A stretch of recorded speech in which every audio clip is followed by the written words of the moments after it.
Okay. Good evening. Welcome to the Chicago Computer Society December meeting of the South Suburban Computer Club chapter. This evening, we'll start off with does anybody have any problems they want to air out or things that people ought to know? Okay, Wayne. My wife has a Windows 10 home version. It's an older computer, and she uses Firefox, and she uses AOL. And I don't know what she did, but all of a sudden, getting this message up on the screen to call some number, and of course, she shut the thing down. I turned it back on, and it took a long time to finally get back in. So I went into the admin thing that I have on there, but she runs hers on on the other one, and so I'm trying to do a complete you know check with. I've got advanced system care. It's doing a complete check on the thing, but it's taken a long time. I'm not quite certain what you're calling advanced system errors. No, an advanced system care program. Okay, yeah, but that doesn't solve all problems. No, well, it's still scanning. So I told it to do a complete scan, and it's only about halfway through. Yeah, and what you need to do is go into a terminal mode on that machine, run Okay. SFC Yeah. space Yeah. scan Okay. now. If that shows any kind of problem, you need to do a DISM command. It's Yeah. DISM space slash online space slash clean up hyphen image space slash restore health and hit enter. Okay. Yeah, I've got those written down here, so I'll try those then. Oh, that would even be before trying to do the system health, the advanced system care. Well, When that's you running now right when you now. have a So serious problem pop up trying to do normal things, that's where you go first. okay. Okay. If FFC says no integrity problems found, you're cool. With a normal booting process, but you could still have problems on the drive of Yeah. corrupt files, which you may have, in which case you have to run check disk on C colon with a slash F. You'll have to say yes to start it up on a reboot, restart it, and it'll run. And if there's any corruption, it'll try and correct that. So I do a check this slash. Yeah, you I go have R. CHKDSK space C colon space slash F as in Frank. Just a minute here. So And after the disk, get the space, and then it's slash, and then C colon. slash F as in Frank. Hit Yeah. enter, and then it'll tell you it cannot run it right now because you're booted off of that, Right. Right. Yeah. and Yeah. say You have to yes. reboot. Yeah. Okay. Now, those are the three main things you got to do. And it's actually Right. good if you have to run the DISM command that after rebooting, run the SFC scan now again. Okay.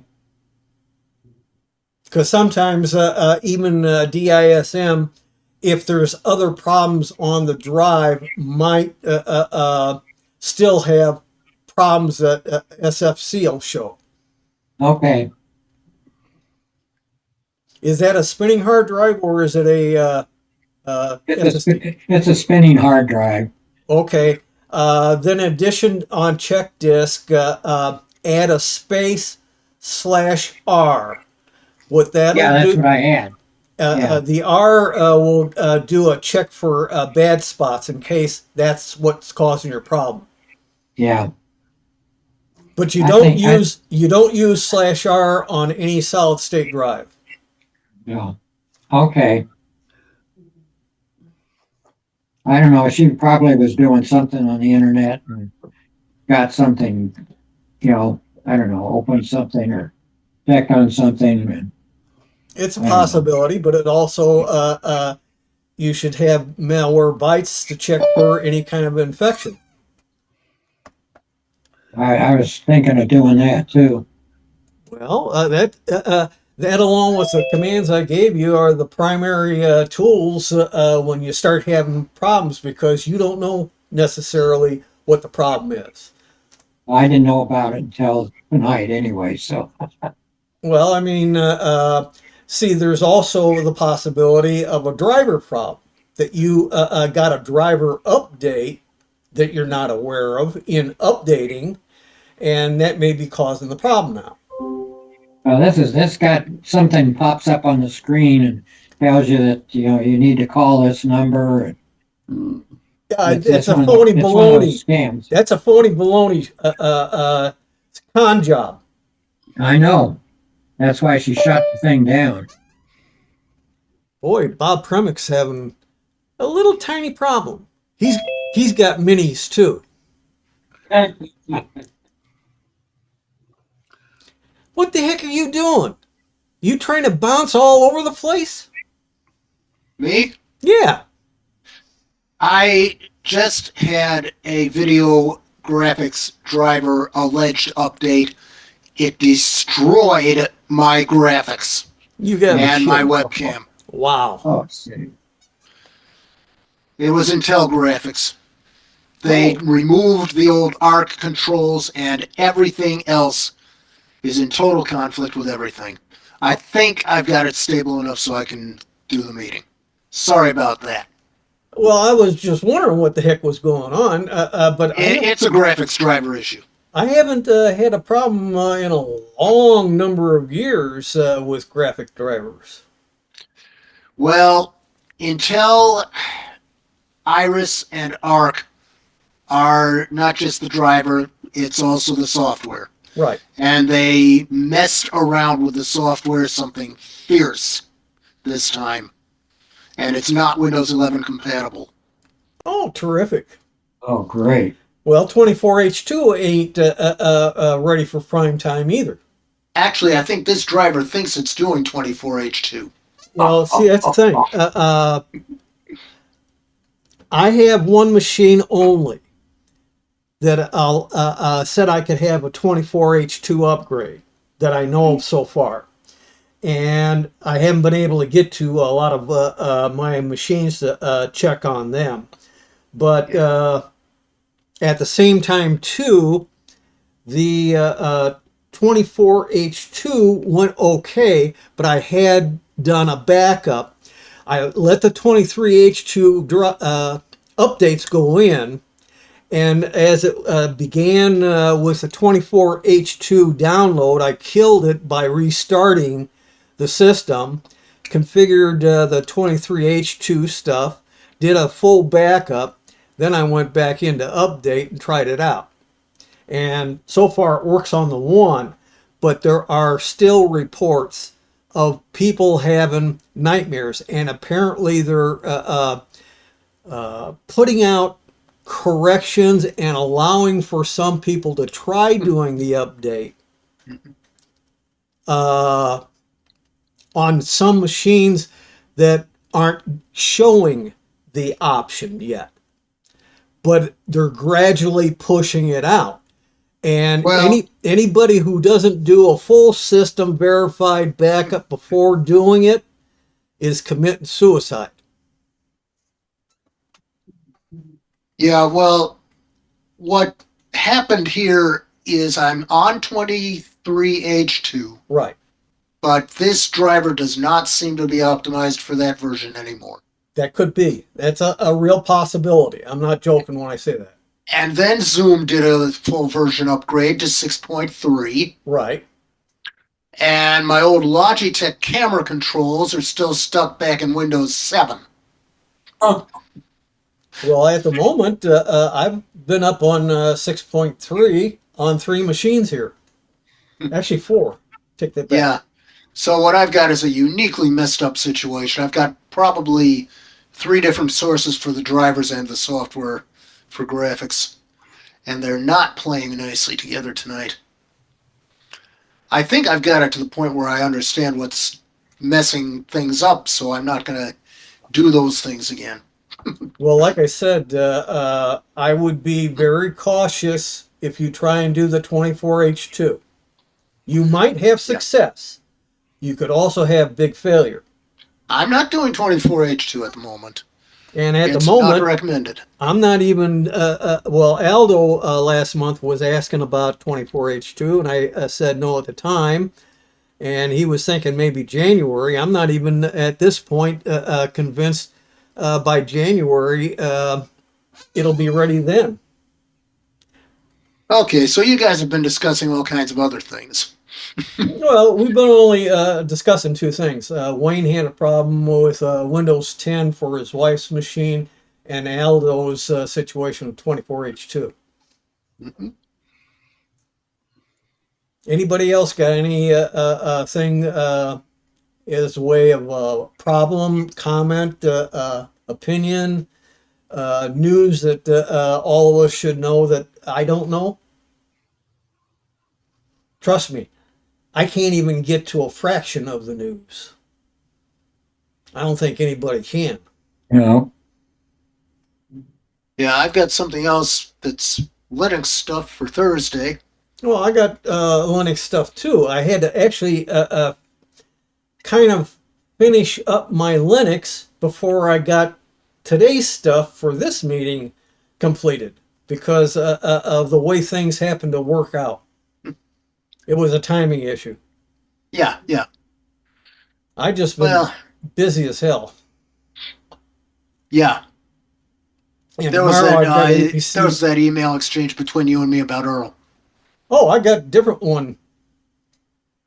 If you haven't seen Linux SIG announcement, Earl's on there too. But Yeah. it's a different one, different thing. It Oh, he's might got be, something else going on. yeah, it's something. Actually, it's something that probably was pointed out in one of the articles you mentioned, and he's offering what he did, and it Hmm. works for him. And we're all aging, I think, and that already did. Uh, Okay, I see the announcement. I see what it is. yeah, and he's having problems himself getting the timing that because some systems are so fast that you if you don't hit the keys at the right time, you can't get into the BIOS to make a change if you need to. And you go right into your Windows or Linux distribution, and Yeah. you keep going round and round and round. You can expose a. I mean, this is not really a Windows topic, but just to complete that cycle, you can expose a grub option to boot into whichever operating system. Oh yeah, but I mean, even there, his solution's different, but it'll work for him. It may work for others who have a timing issue of trying to hit the right key at the right timing to get into their BIOS to make any kind of a change. Yeah, Grub does have an option that lets you do that, at Okay. least under UEFI. Okay. It's usually not exposed. All right. Anybody else got any lovely things to horrify us with? Okay. Hearing none, I guess I'll go back to sleep.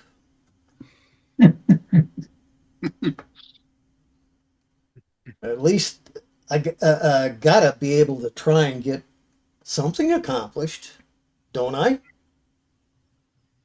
Let's see here. Yeah, I want that, and want you to let me do my thing. Oh, you son of a gun. All right, and maybe By the way, about booting and being too quick to get into the BIOS, Windows Fast Startup has a lot to do with that in some machines. yes, but also there is an option in MS config that can have a Right. factor. You also have a setting that can turn off that fast boot if it's too quick for you. Right. And I don't, I could be wrong, since both of his are Linux. I don't think he's got them on, but I could be wrong. If they're both Linux, then we circle back to that grub issue, Yeah, that grub suggestion. right. Okay, so what's up tonight? I don't know. You tell me. You got something up. I don't think so. It's on the screen. You sure? I can't I see, read. I see it. I do. Maybe I'm clairvoyant. Maybe I can see your Hey, mind. that could be. Anything's possible, I guess. Uh, okay. One of the first things I got on my list is about Malwarebytes. Not everybody is familiar with it.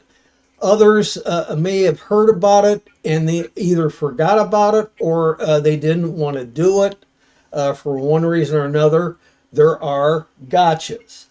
Now, what this is Malwarebytes' own download site, and they do make it for Windows, Mac OS, Linux, Android, and iPhone. So that'll take you to that. And then I'm going to launch, I hope. Hang on a minute. This thing's going to, there we go. I had to switch something. I forgot what I was going to do. Okay. Now this is my Malwarebytes. Now, when you download, you're going to get a trial version. What that means is it has some extra security features they let you use for a 14-day period if you want to. If at the end of the 14 days you do not buy one of their upgrade versions of their product, it will turn from a trial version, and it says Malwarebytes trial usually, to Malwarebytes free. Now they took out the free here. I don't know why they did that. And this whole screen has changed from what it used to be. And generally speaking, it gives you the ability to scan things, but I want to go first into settings. So I'm on the left side here, settings, and down, let's see, I think they may have moved that even as far as that goes. Yeah, they did. Okay, I didn't see, I haven't looked at the new version in quite a while. But, oh, uh, Tim Assist version 5, this is the latest version. 5.2. Well, I'll take your word for it. I didn't play with it. Uh, See, they even have down here, you can claim again, because I know I'm in a free version at this point. I can do this again. But they took away a ability to disable the trial version from prior versions. So you just have to live with it for 14 days. It will give you nag pop-ups trying to get you to buy in. You just have to either X out or say no thank you, and ignore the pop-ups. And they, especially around the holidays here for November, December, trust me, I get pop-ups at one right after another, maybe at least three in a row, trying to get me to buy in. I have never bought into paying Malwarebytes. All I want is the free version. The paid versions usually come with an antivirus program, which I don't know if it plays nicely with Windows Defender, which is in 10 and 11. And if you have a different third-party AV program already installed on your system, it will not play nice with that one. You would have to uninstall that one for sure. But I don't know if the version of Malwarebytes with AV will either automatically disable Windows Defender antivirus or if it will coexist with it. Some It will coexist. Okay, some AV programs are coexisting. I use Avast, and it does also coexist with it. I think AVG probably will too, since Avast owns that too. Uh, at, at any rate, I'm going to identity protection. There's a free scan to check your digital footprint and give you some information of your exposure. Don't panic. Most everybody is exposed unless they're running a VPN or have some other similar tight security program that masks their identification. Because every online account you go to knows what kind of a machine you got, what operating system's on it, a lot of characteristics about it, what browser you're using, and any other running software you have going right now on your system, like Zoom. So they know what's going on if they want to use that information. But back here, you can do a regular scan. I haven't done one on this machine in a long time, I grant you. Okay, we got one more bird in. You can also go to click on the three buttons here of Malwarebytes, and it has an advanced setting, and I want to bring that up now. There is a quick scan, and there's a configure the scan for a custom scan. I'm going to click on custom, and what I can do the regular scans here. I can select what drives. I have to have at least one drive check marked. But I can also check for rootkits on that drive. This is hidden malware that acts as a backdoor for people who develop malware. So from time to time, you need to put a check mark there, and it's going to take an extra length of time. Figure possibly as much as a half hour to an hour to do a complete scan. Without it, a scan might be a whole lot less, like anywhere between a couple minutes to maybe a quarter of an hour on average.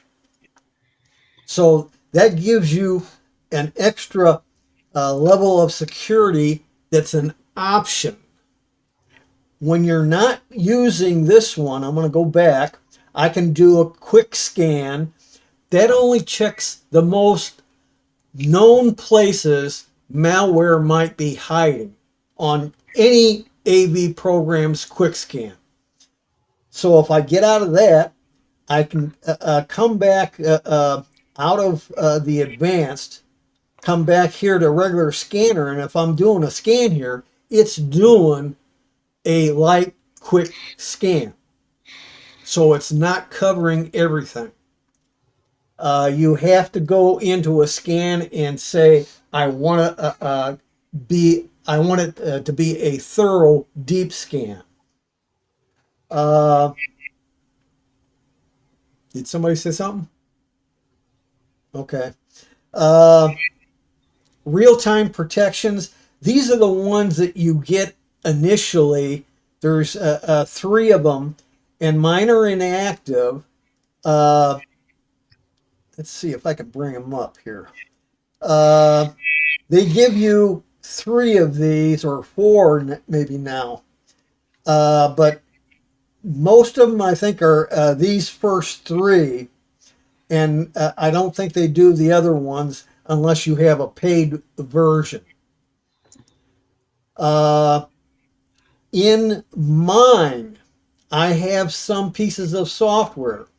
Wayne brought up one, Advanced System Care. It has what Malwarebyte thinks are pups. And if you eliminate the pups by putting them in quarantine, Malwarebytes will not run, period. So there are, I'm assuming they're false positives. Either that or they're not giving me enough information to say which ones are bad and which ones might be just a false positive. So generally speaking, what I have done in the past is I go to settings, uh, scan and directions, I think is, yeah. And under scan and directions, potentially unwanted items for the potentially unwanted programs called pups. I change it from always recommend to warn user. So you see them, but they're not checked off like under always. And therefore, uh, unless I put check marks in on those, they will not be removed. And any that have check marks, you should be looking at anyhow because they may be additional software that you have that has potential false positives on pups. And really, pups means it's possible you don't want them because they might be giving out information to some third party. But in reality, they may be pieces of software the manufacturer of that software needs to do the functions that program is supposed to do. And with those either in quarantine or deleted off your system, means that program will not run. And you have to probably reinstall the program or stop using it altogether. It's hard to get away. I've got two or three programs that fall into this category and have for years, and I've had no issues. So I'm just giving you this piece of advice. You might want to change pups to a warning, and until you are convinced it is a piece of bad software that you don't want on your system. The ones for the PUMs, these are probably unwanted modifications. I've always left as always. So those would show up with a check mark. If you hit quarantine, that the ones with the check marks get pulled out and your program may or may not run. I have not had any false positives yet on PUMs. And most of the PUMs may come from application programs like you might get from Microsoft Store or other similar application stores that you use on your systems. So I'm just giving you a few of my insights into this, but rootkits are dangerous. I usually only do a rootkit check on my active systems, and this system here that hasn't been checked for 11 months is overdue, but I only use it a very short time every month. Doesn't mean I couldn't get infected. but I also use Malwarebyte's browser guard to try and help protect me from getting infected through the browser. So I have multiple Malwarebytes pieces of software, three in specific. The Malwarebytes malware detector and remover, the Malwarebytes browser guard in all my browsers, and Malwarebytes firewall control. So those are some of the things you can get. This one only goes to the antivirus. If you want the Malwarebytes browser guard, you've got to go into your browser's web store for extensions and look for the Malwarebytes browser guard to download and install it. If you want the browser Malwarebytes firewall control, uh, just type in Malwarebytes space firewall space control in a browser search, and you should be able to find reference to that and be able to get that downloaded. I use that. It gives you four settings. The bottom setting is turning off the firewall control itself. Your Microsoft Windows Fire Control, I think, still works on inbound only. The next setup is up one is for low filtering, and that mostly does the inbound again with very little on the outbound. Medium does a complete inbound and outbound check.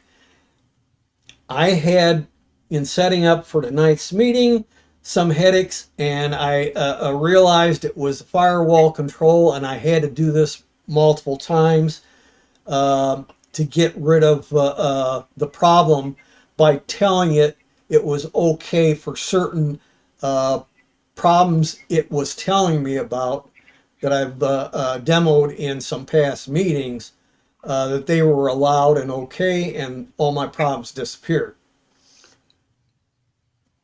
Any questions on that so far? A couple of things to add. First of all, the firewall control was originally by Binisoft, Right.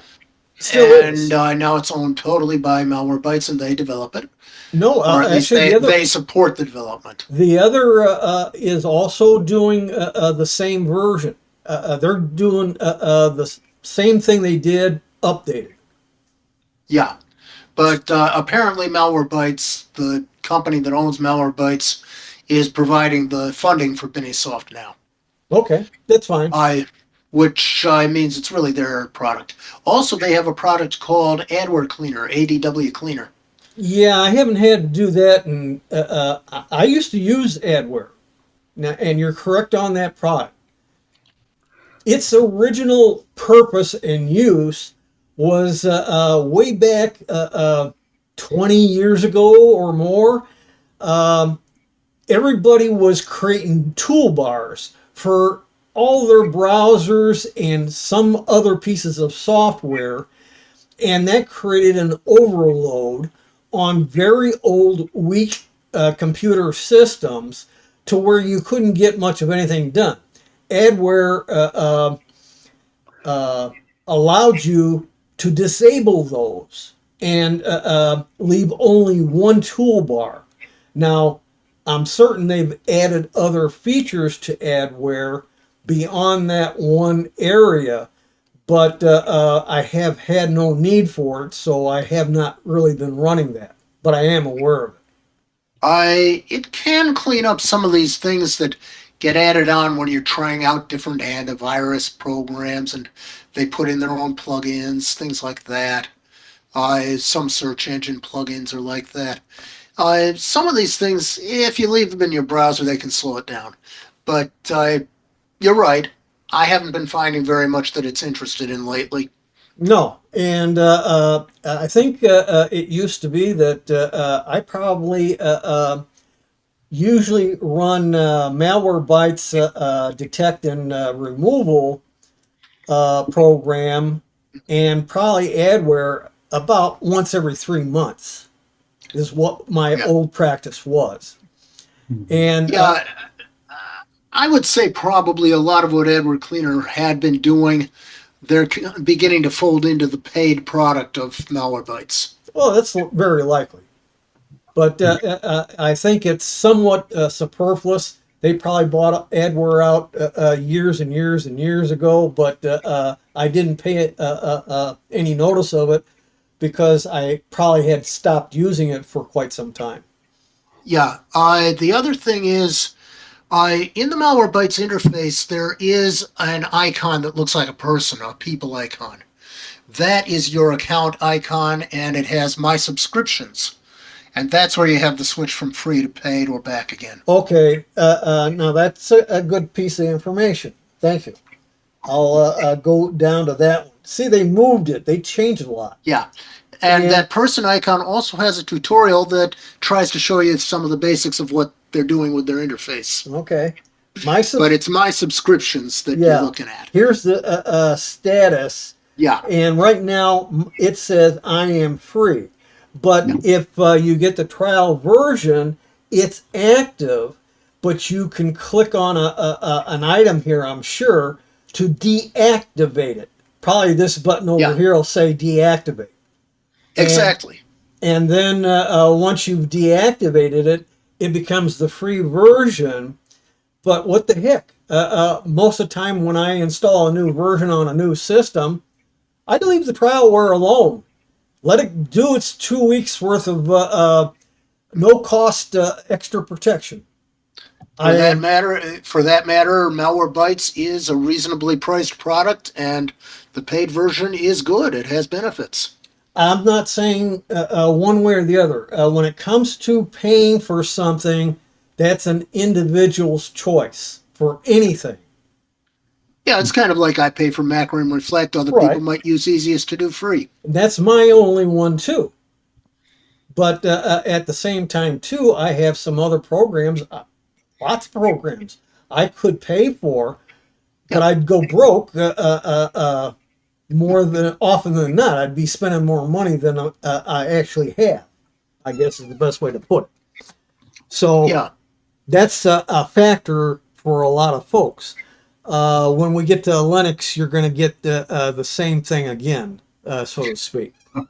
Let me ask a question. So I have an old computer that did have the 14-day trial Malwarebytes. Now this is 6, 8 months ago, which I didn't do anything with. I mean, I didn't upgrade it. If I want to go and run it again, do I have to uninstall that trial version and then It's do not this? there. Like Your I trial said, version will be the free version.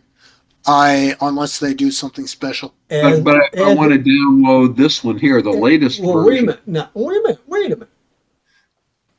Now, this gets into how you maintain your system. Yeah. Number one, I said up front, it's a trial version. It will run for 2 weeks and then it will shut itself off for the extra protection and turn to a free version. Number one. Number two, if you take the current Malwarebytes that you have installed, the very first thing it'll do on a scan is update the signatures. That doesn't mean that it's doing the best job. But then that gets into all software goes out of date. And if you don't have a plan on how to check every month to get your software up to date, that's a big problem on your part. You are the owner, you are the administrator of the system, and that's your responsibility, not somebody else's. And with Malwarebytes, it will not necessarily update the version of the program when it updates the signatures. There are antivirus that will. Yes. but Malwarebytes doesn't always. And I have, it'll be coming up here. There's another program here that I've talked about before. I'm going to go through again, and it does update the Malwarebytes. Yeah. All right. Anything else from anybody? Hearing nothing, I'll proceed.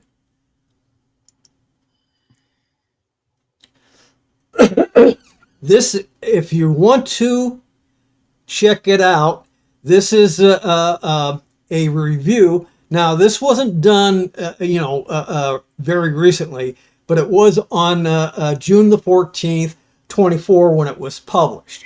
But it'll give you pros and cons if you're not certain about doing Malwarebytes detection and removal program. So I direct you to look at that review, and this stuff is all in the handouts. Next up, okay, Winaero. I've been using this for quite some time. It's a neat little program. It has gone through some changes. After all, it was originally designed for Windows 10, and there's something called Windows 11, they say. So things have changed to accommodate 11 as well. It's one program to do both versions. Basically, Winaero is a tweaking tool that gives you a ton of categories of things you can set and unset. And it gives you a bit of a description about each of the settings. And if you don't like a setting you set, you can undo it. No problem whatsoever. I'll show you in a few minutes here. So you can download things, and this gives you even more information about lots of the settings, including things like for Copilot. If there are people who are turning off Copilot altogether. There's other ones that are turning off Cortana if it's still on. There's even in here a bit about Microsoft telemetry. Don't expect it to be bulletproof and that no information is going to Microsoft. The chances are there is still stuff going out.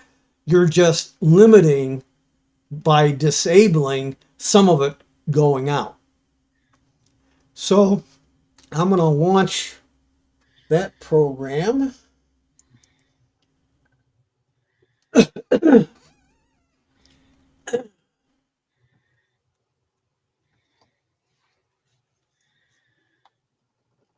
It does require administrator's privileges if you're in the standard account.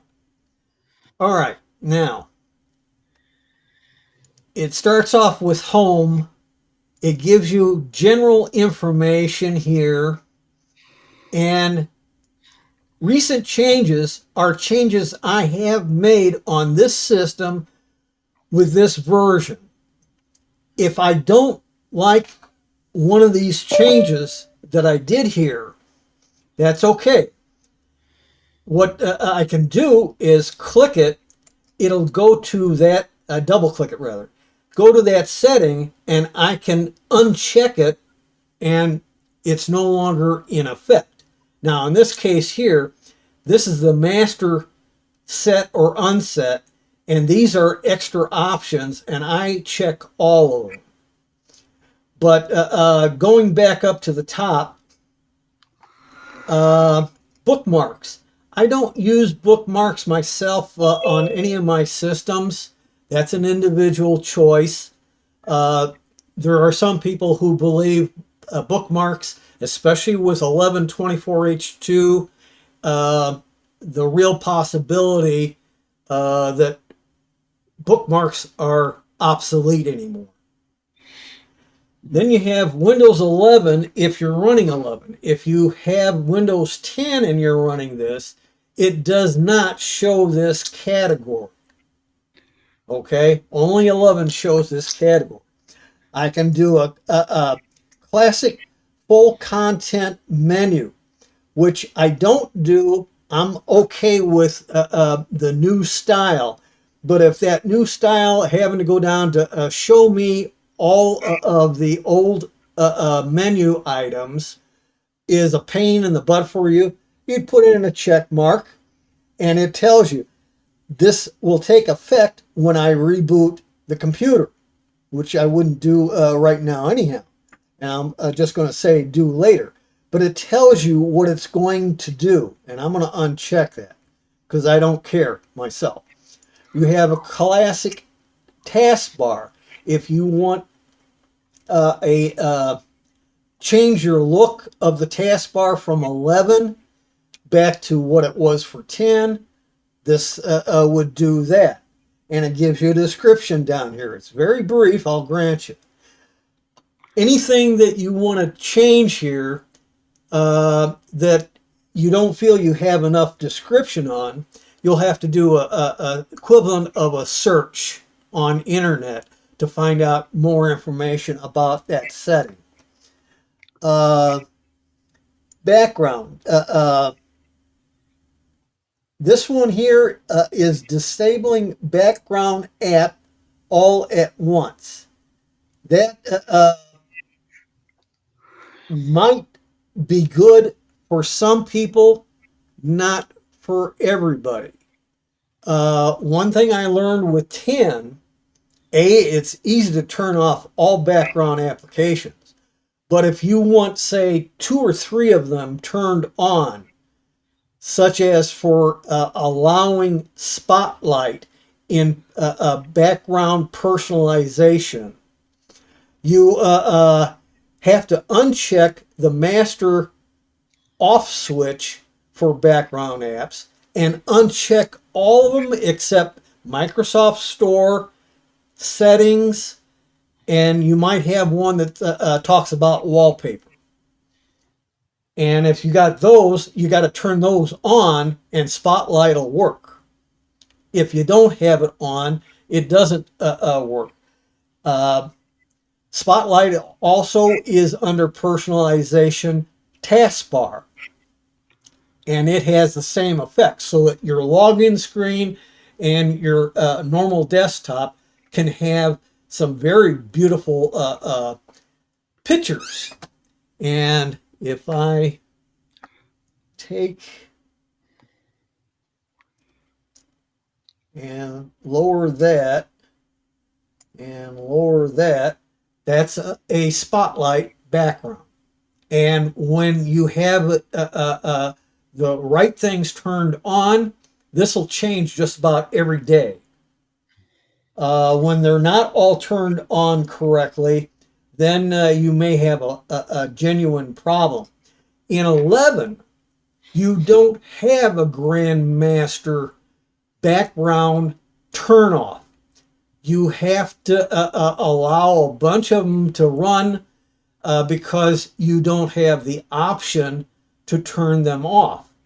And you have to go to settings, apps, and under apps, you have to look at each and individual item listed. You click the 3 dots.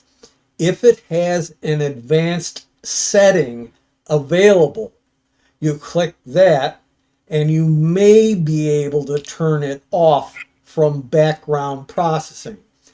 If it doesn't have the advanced option at all, there is nothing you can do about it if it is running in background on 11.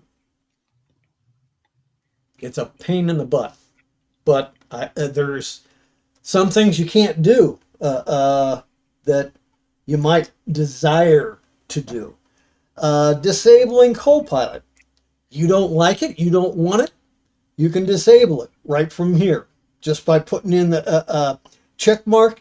This one here is for disabling Copilot altogether, and this one down here is just removing the Copilot icon from the taskbar.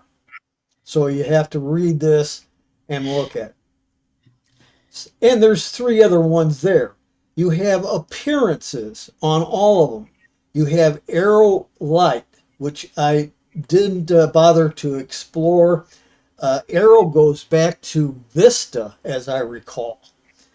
And then you have custom accents, you have dark color scheme, you have several other settings here in appearances. You have advanced appearances, icons. How big are they? How much spacing between each of the icons?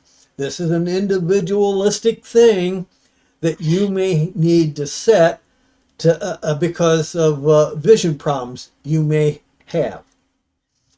Uh, Menus, what shows up and how long. Right now mine's set to 19 entries maximum. But if I've got a context menu showing up that's got 25 items, I have to scroll down to get the last 6 to show and then activate them if that's what I'm wanting. Manage fonts, etc. There's a whole bunch of these settings. Your behaviors. This is an interesting category. Again, I have this ads thing all marked so that it kills more of the ads than you may experience on your systems without this. Registry backup. I can do an automatic registry backup. Something's going to come up about that a little bit later here. And it's something in Windows 10 version 1803 and newer. They turned the backup of the registry completely off and totally disabled. I've got a workaround for that. I stumbled across it. So I'm letting you know that in advance. You got arrow shake. This was something that Al Cheeks showed us in the south side and probably on the west side too, where you can shake a window and it'll go either the right side or the left side, and then you can open up another pane in the remainder of the screen and show 2 windows side by side. That's been obsoleted by your ability to use these here options, and you can open up as many as 4 at a time, little windows for doing comparisons. There's a ton of other things. This one here, disable MRT from installing. Pardon me. There is a Microsoft removal tool. That's what MRT is. And it's very slow installing on Windows Update. And I don't know of how many people in the world even use it, because there are many better programs on removing malware from your system, and that's what its purpose is. So I disable that one. Disable a smart screen. I usually have that disabled because I've never seen it actually do a scan and say everything's okay or there's a problem with this. Usually it just doesn't work on my systems. So that's up to you guys what you decide to set and not set if you use this program. Did somebody say something?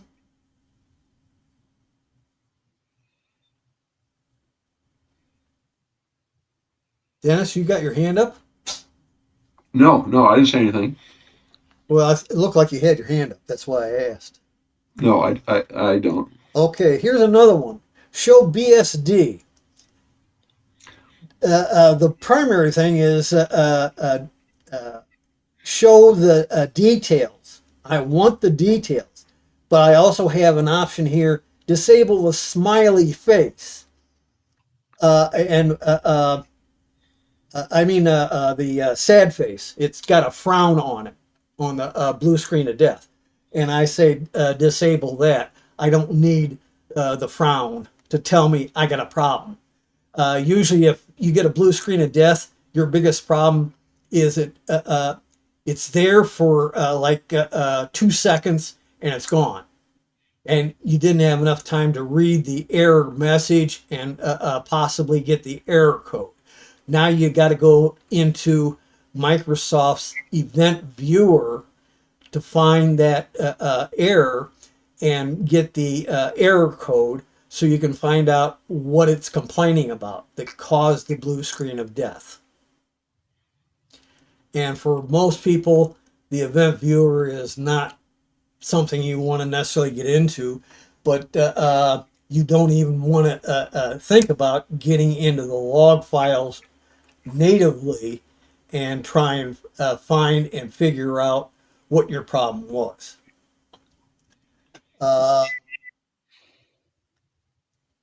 Let's see now.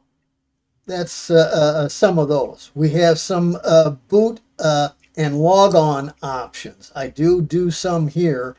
I don't use this first one, auto repair on boot. This brings up that screen of little blue blocks that allow you to either continue or go into troubleshooting and advanced troubleshooting, etc., etc. Boot or options.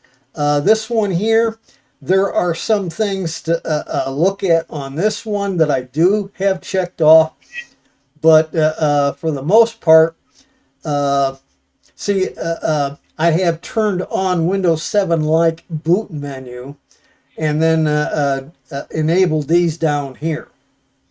I'll let you look at that on your own.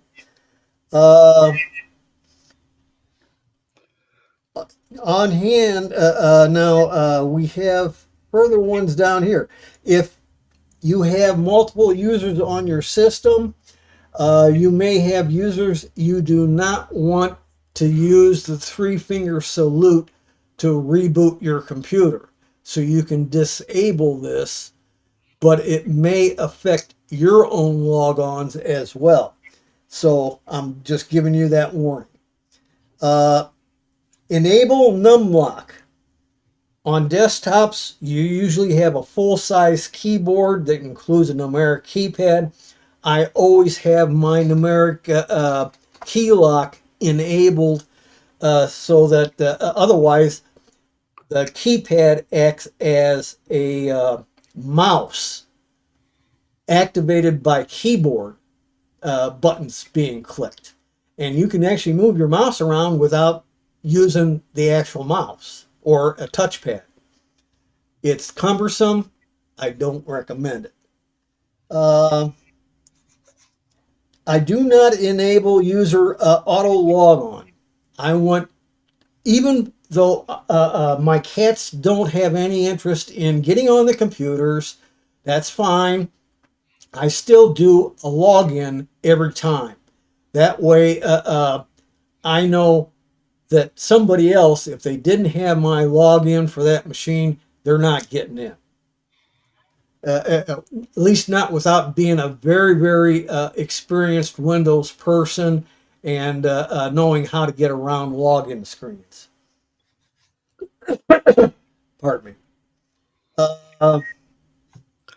Another few in this behavior section are worth looking at. This one I found a little odd. Network icon on the lock screen. I don't know why you wouldn't want that, but and I never really checked into it myself. I can change the login screen image to my own custom image. Okay, so it'll disable the background, but it gives me the open door to put in my own picture. So if I had, if I was married and I had kids, I might have the family picture up there or something like that, especially this time of the year. Desktop and taskbar. This has a bunch of ones in here. Wallpaper quality, even. You can degrade, but you cannot enhance the quality of the image that you may be displaying very much. It gives me an 85% instead, because I didn't wanted that 100%. A lot of the images that I am using have high resolution. The higher the resolution, the more memory it takes up. So I said 85% is fine. I could reduce it some, but you get to a point where you'll end up with pixelation and you won't be happy with the image. Uh, Context menu. This one I have several on, and there are some real good ones that are in this section. I'll let you guys go through most of it. I can even put control panel in the context menu if I use it a lot, but you might also get out of using it because it's going to disappear. WordPad in 24H2 is no longer there. I can tell you that right now. There's also Copilot setting in here. There is an encryption option that you might want to put into your context menu to be able to encrypt individual files in File Explorer. Environmental variables. I haven't had to play with environmental variables since AutoExec file for between 15 and 20 years now. They're just, I don't see any need for them at the moment, but an individual may be running certain pieces of software on their computers that they do want to have a setting. And one of those has to do with the path. Path is set up in AutoExec file. If I have a program that I don't have on the desktop as an icon to execute easily, I want to type in the program name, it may not find it unless I put the location of the program in the path variable. And I'm not going to get into that unless there's a lot of demand for that. You can do a search about AutoExec file path on your own. Let's see here. There's inherited permissions. It might be something that some of you want. You have a local group policy if you are on a pro version of Windows. It doesn't exist in a home version. Lock a drive with BitLocker. If you're using the BitLocker and you want to keep using it, this is a way of locking your drive up before you get up and walk away from the machine. You have also in here power options that might be worth looking at. PowerShell Administrator. Repair Windows image. This is the DIS command that you can execute by a right click somewhere on the desktop. In the context menu, you would be able to select this option and run a DISM restore health command. And I think it gives you the other three options as well. You can also have set up here. This one here you got to be careful with. There's three of them here. Run as administrator, run as always visible, and run as priority. And those can be misleading and cause you problems. So just be aware of that. Here's another context menu entry for SF Scan Now that is safe mode capable. So I can click this one here, activate it, and it allows me to reboot and come up in safe mode. Once I'm in safe mode, I can do various things to try and correct problems. Sometimes just going into safe mode and nothing else corrects a problem. And then you have to click this again to unselect it so that when you reboot, it'll go back into normal Windows mode. So I'm letting you know about that. SFC scan now is this one here. You have a shutdown option, but I don't know why you'd want that. But later on, you'll have a shutdown shortcut you can put on the desktop, which I don't understand myself. Okay. There's a speech recognition option. I have not activated it, but I will address this, I hope, if we have time in the meeting. Take ownership, etc., etc. There's other tools. It used to have about 6 different items. Now it's down to just 3. And this one here is to disable various annoyances for people. This system I haven't done it on, but I have on quite a few of my other systems because I do use Edge a lot. But there are 2 settings you don't want to have checked off. And boy, I'm trying to remember right off the top of my head. I know one of them is in this section down here, and one of them is not. But some of these affect the functionality of Copilot, and I think it's the 2 that I undo affect Copilot, and one of them I think has to do with the sidebar, standalone sidebar, and there's another one I think down here that you can't have them checked or Copilot will not launch. Then you have don't create a Microsoft Edge desktop shortcut after updating the browser. And basically, when you update the browser, it tells you you got an update available. It'll take out the Edge browser on your desktop if you have one there.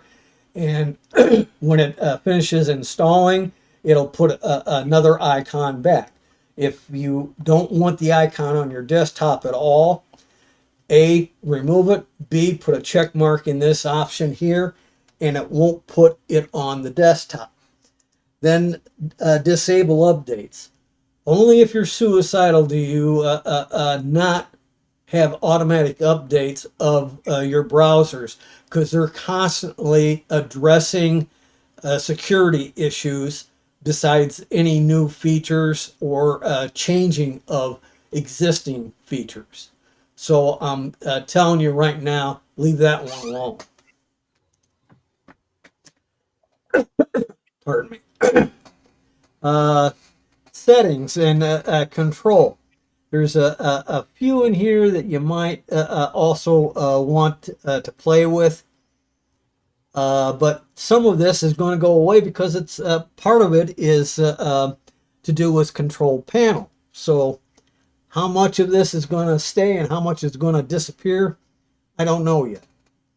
File Explorer. Here's some options for it, what it can and cannot do. Networking. There's some in here. User accounts. Some people would take this second one here, disable UAC. I say no way. If you disable this, anything goes. And if you're in a standard account and you're giving it, you have this disabled, either the program won't run at all and you have no idea why, or it will run possibly at administrator level doing something you absolutely don't want to do.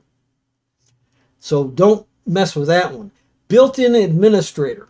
Seldom is this ever needed. This one here, you have to have a running system first to activate this. This is the absolute administrator, and usually only techs need this, not average people. Enabling the UAC for built-in administrator. Normally it does not, and I don't see any reason to activate it. When I'm in the rare occasion that I run the built-in administrator, I know what can happen there. And so I don't need the UAC at all. It'd be a waste of time. But that's me. If you want to be safe, all it'll do is it'll give you a UAC that says, do you want to allow this in the administrator's login or not? Yes or no. That's all it's going to give you. Windows Defender. You've got a few controls here.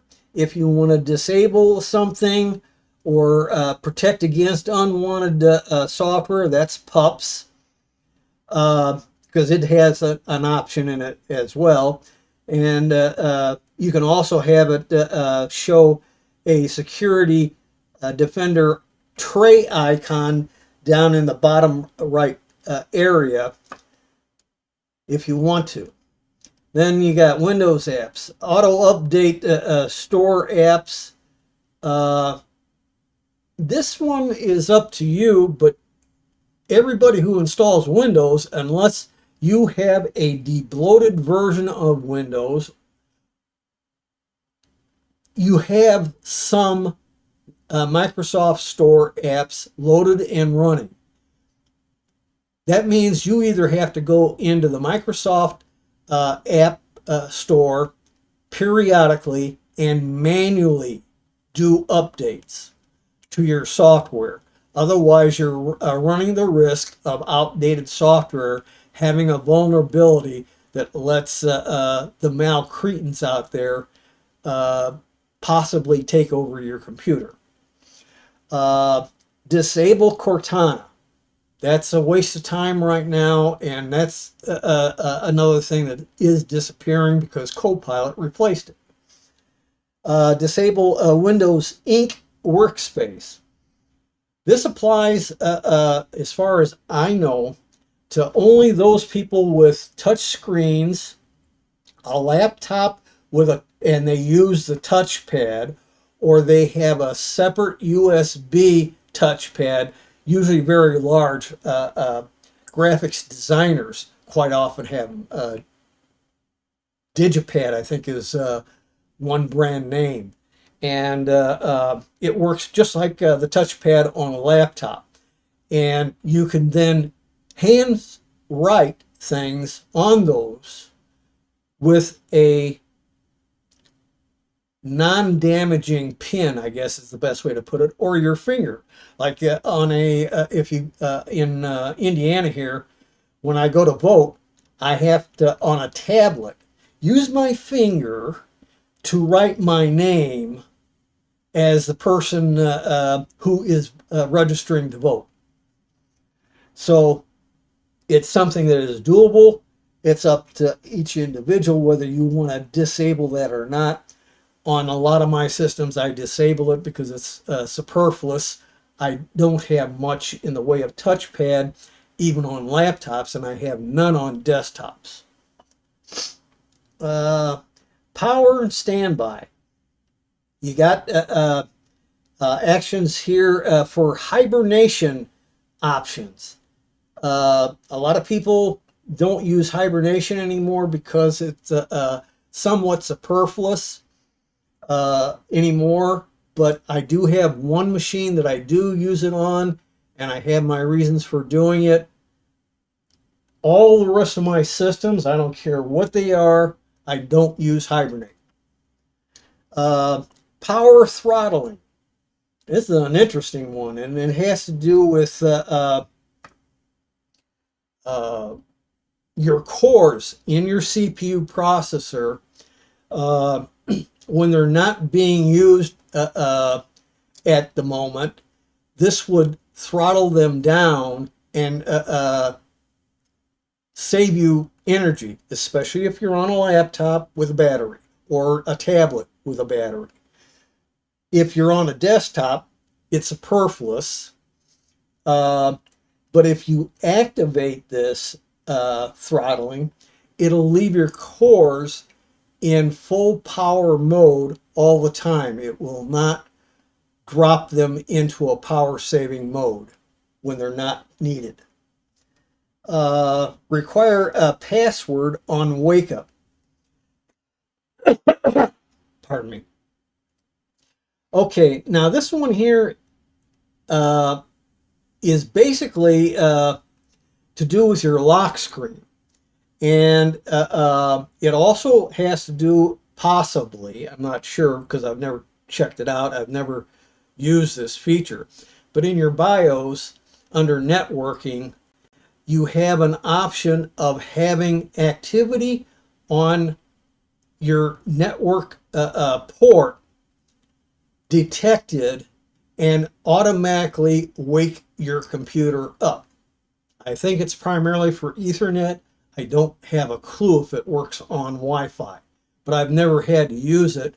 But if I had a remote computer that I shut down, I might need that feature to be activated so that without going to that machine, wherever it is, and turning it on, right from my computer, I can send a packet that will be detected by the network adapter, turn the computer on, boot it up, and within, I don't know, anywhere between 30 seconds and 5 minutes, depending on what you have in your machine and how old it is, etc. It should be up and running. Then you can log in remotely and you can do whatever work you need to do on that remote computer. Servers are like that. A NAS server can also be like that. Next is privacy. You have disable password renewal, reveal button. Now, that's usually shown by an eye of some kind on the right side of your username field, and sometimes it's only on the password field. If you click it, whatever a password is showing in dots turns into real numbers, characters, and special characters. On some systems, it's as soon as you let up on the mouse button, it disappears back to dots.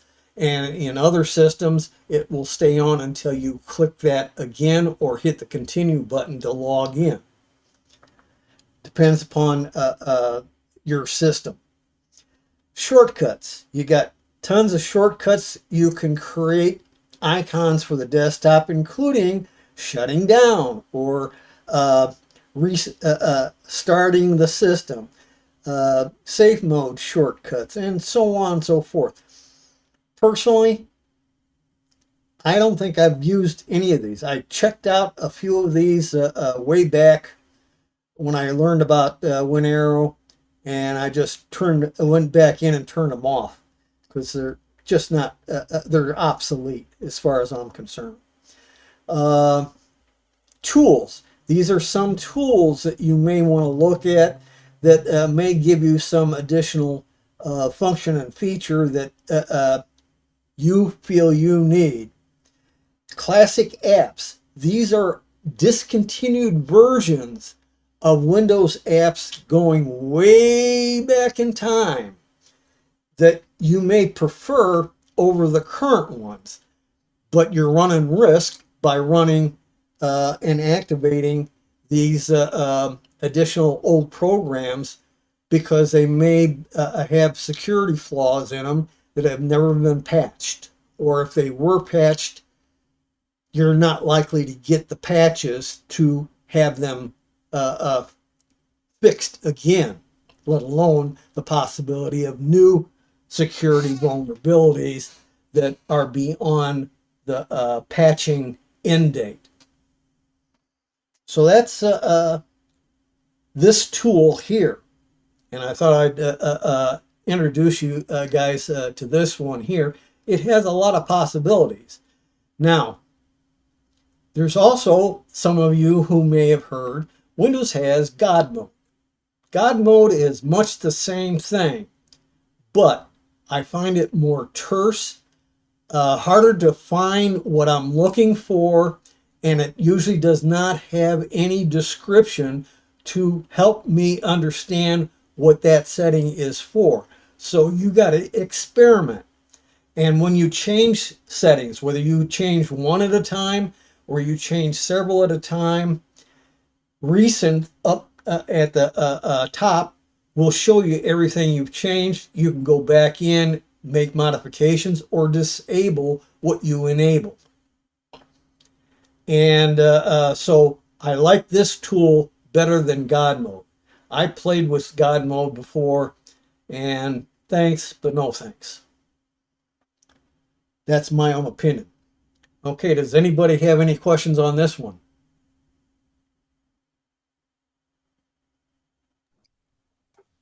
When Windows puts in a new update or new version, does it disable any of these things, or they always remain activated?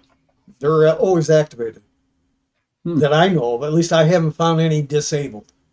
Okay. So these settings will survive a Windows update that normally would push them all back to the defaults. If any of them go back to the defaults, I just have not detected them myself. And I've been playing with this program for several years now. That is an advantage over a lot of tweaking tools because an update can roll back what you've done. Yeah. Yes, other I'm tools. well aware of that, and I even sometimes will check certain things out myself to see if they've been reset or not. And in some instances, they do. One of the areas is in the visual controls under sysdm.cpl. That usually does get reset, but I don't think those settings for those are in here at all. It would be nice if they were, and if they were in here, it would be a case where it is resetting some, maybe not all. But that's one area I know to always check because, well, let me bring it up here. Oops, wrong. I got to play with the right stuff. Come on. Here we go. All right, I did a Windows key R, and that brings up the run box. I put in sysdm.cpl, hit enter. I have to give administrator password because you're changing settings. Oops. And all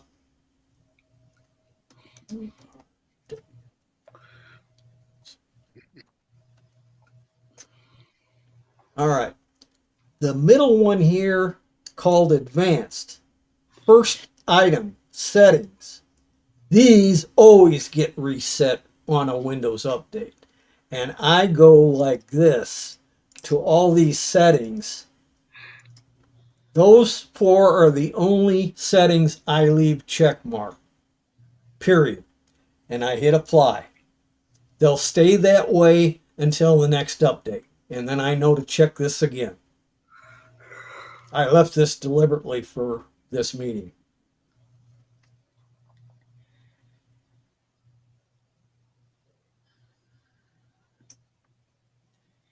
Any further questions?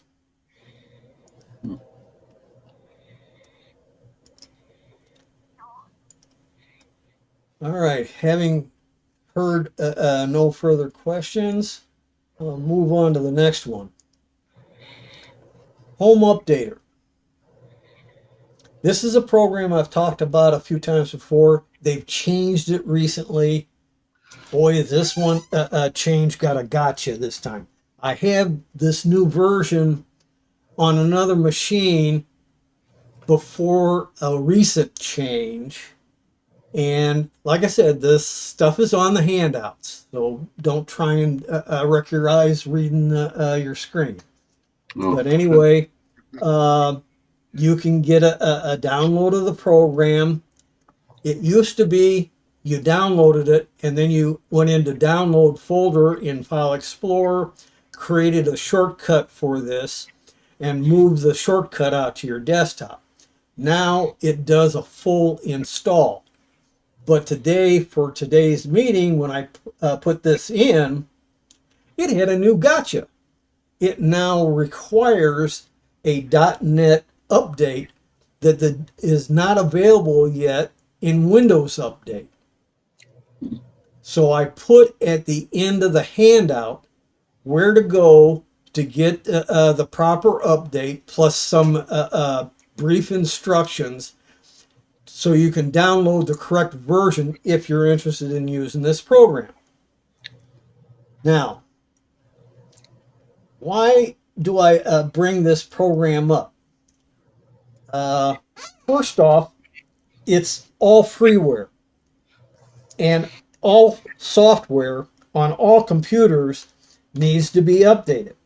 If it's not in a program like this, you may not be able to have some automation in updating your programs. And Bob Premick has mentioned many times before, oops, did a typo, another tool, but it may not be a tool for many of you users because it's a little bit geeky as far as even I'm concerned. But I'm okay with it, all right? I have used it as well. This is the new layout of the program.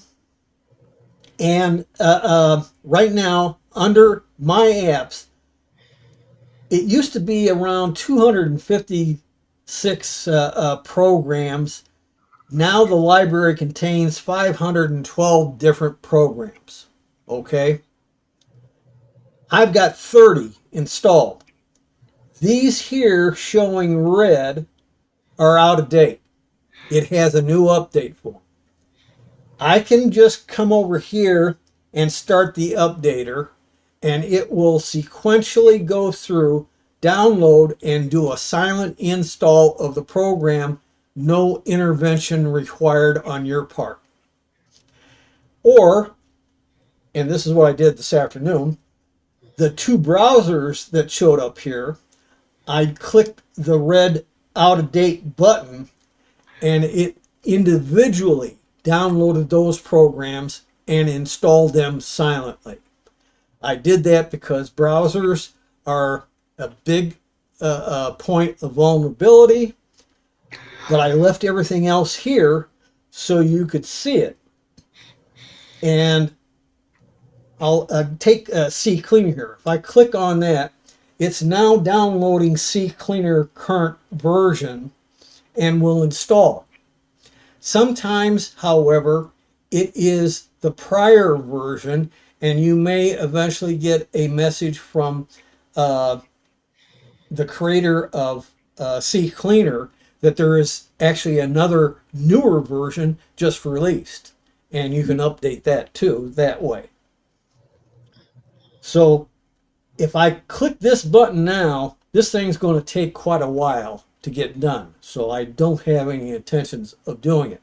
But I'll go into the apps library. Numbers and special characters precede alphabetic characters, and these are all in sequence.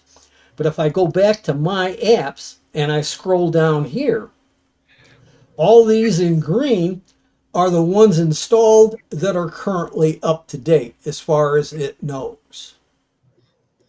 So the library allows me to select programs here that may or may not be installed. If it's installed, it usually has a green check mark. Let's see if I can find one here. Yeah, this one here. See, it has a green check mark and it says it's already installed. So why would I want to check it again? Only because the one I have installed isn't working right, and I want it to download and reinstall to hopefully get the problem resolved. That's the only time I would use that. Otherwise, I go through here and from time to time, here's Belina Etcher. If I want that and I don't have it installed, I can click on that, install it, and the next time I run this application, it'll check Belina Etcher for a new version. If there is, it'll be read and downloadable. If it's not there, it will. Wayne, I know you had a good nap. This stuff is in my handout. So Belina Etcher would update itself. One that I do want to point out, well, I also have BleachBit, and this is a Windows machine. I've been using BleachBit on Windows machines 10 and 11 for a number of years. I can't even remember how long. There's another one that's new in here that I have been using for years and years and years, and I like it over most of the other possibilities. Here it is. It's called Flux. This one here, when it's downloaded and installed, will ask for your zip code so that it knows sunrise, sunset, and this will reduce in the evening gradually your blue screen color, that's the brightness, and start replacing it with an increasingly stronger orangish color like sunlight to reduce the impact of blue light on your eyes that may disturb some people's sleep. That's why I use it. Now, 24H2 is supposed to have something new very similar to this. I haven't checked out yet. I'll let you try and remember that factor, and you can do your own thing. But there's 512 free programs here. Another way of doing it. If you want, for example, Malwarebytes. If I can go down far enough, fast enough. That's one thing I don't like is the fact that it's doesn't have a feature to get me down in the alphabet quicker. Here we go. Malwarebytes. This is the detect and removal program. It's the free version, no trial version. And it will not only install it if it's not already there, it will update it if it is detected. So this will keep you up to date on Malwarebytes as one example. Super Anti-spyware is another one that'll work the same way. Spybot search and destroy too, I think, if I remember right. Question, Tim. Not allowed. So on any one of these, if I read one and it says, oh, I don't see any pale moon. Any of these I look at and I have no idea in the world what it is. Is there something to click on that explains it or no? No. That's why I said early on, but you're not remembering it, that sometimes you got to do searches. Okay. And so any software that's on here, you don't know what it is. I've got a bunch of them. I have no idea what they are. I haven't heard of them. And I have to look them up through a search. Okay. That's life. I wish it did have at least a brief description, but at least I have not seen any kind of descriptor so far. But you do have an install button if you want to put it in. I can tell you Pale Moon is a browser based on Firefox. And I can't remember if it's Pale Moon or if it's Waterfox. It's also based on Firefox. Uh, it's out of date most of the time, so it's not recommended.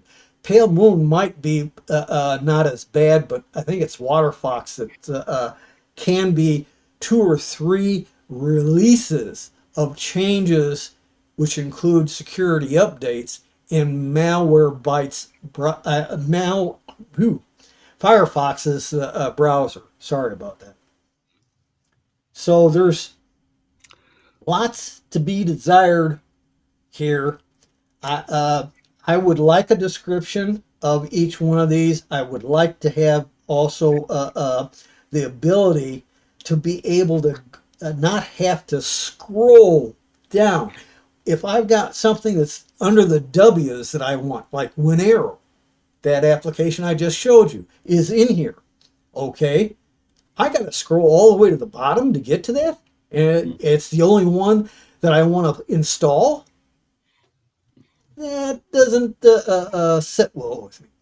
There If you, are settings for. if you right click on any of those, it just doesn't do anything or give you any options, I guess. No, it just sits there. Mm. The only option you got here is there's a check mark. If you want to have multiple installs, you put a check mark in. If you want to install one program only out of all the 512 there that's not on your system, you hit the install here. It's in dark blue, so it might be hard to see on the screen. And it'll only install that one program. Clarify what you just said about a check. What's the difference between a check mark and the install button? There's a check mark. Yeah. That means I can do these 3. Oh, And when okay. I say start updater, besides any that are out of date right now, it will do these 3 also. Okay, got it. If on the other hand, I only want this one here, I would just click the word install. It will download and only do a silent install for that one individual program. Okay. So that's one. Those are 2 little beefs that I've got. You've got settings here. There are several here. I haven't gone through these yet because I just loaded this up this afternoon and had to debug it as is by installing a new .NET option that is not in Windows Update yet because I checked there first. So I'll let you go through that. They have their own uninstaller. It looks like a lot of people right now in applications that didn't have an uninstaller now have an uninstaller. How good it is compared to Revo or Geek uninstaller, I cannot say. I know Revo, I know Geek uninstaller, I've used both. They will clean out a lot of garbage that a lot of other uninstallers do not remove from your registry and files that are left behind, taking up space on your system. So I'll let you guys experiment with that one. There's also a scheduler. If you want to, you can turn on the scheduler and say, I want this to automatically run. What options you got, I don't know yet because I haven't checked it out. It may give you a day of the week or day of the month or something like that, and what time you want it to start, etc. Any further questions on this?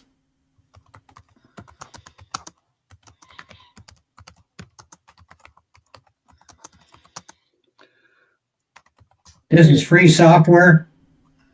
No, this one costs $100,000.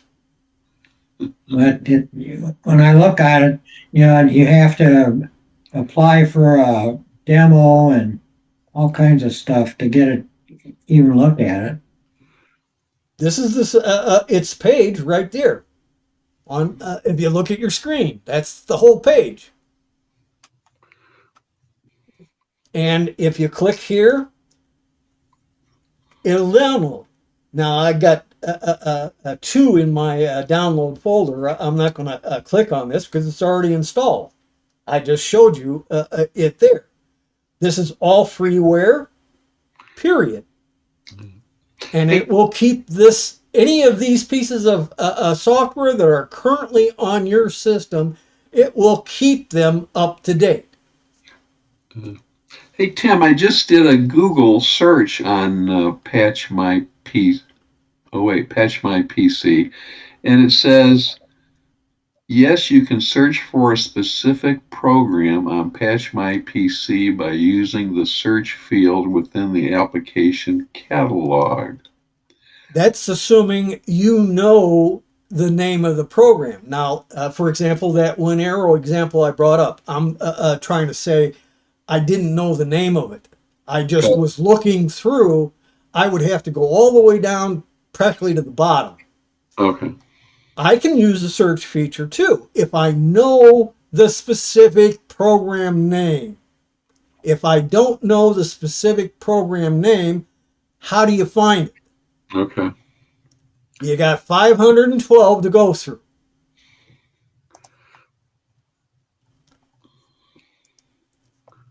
All right. Next up. Okay.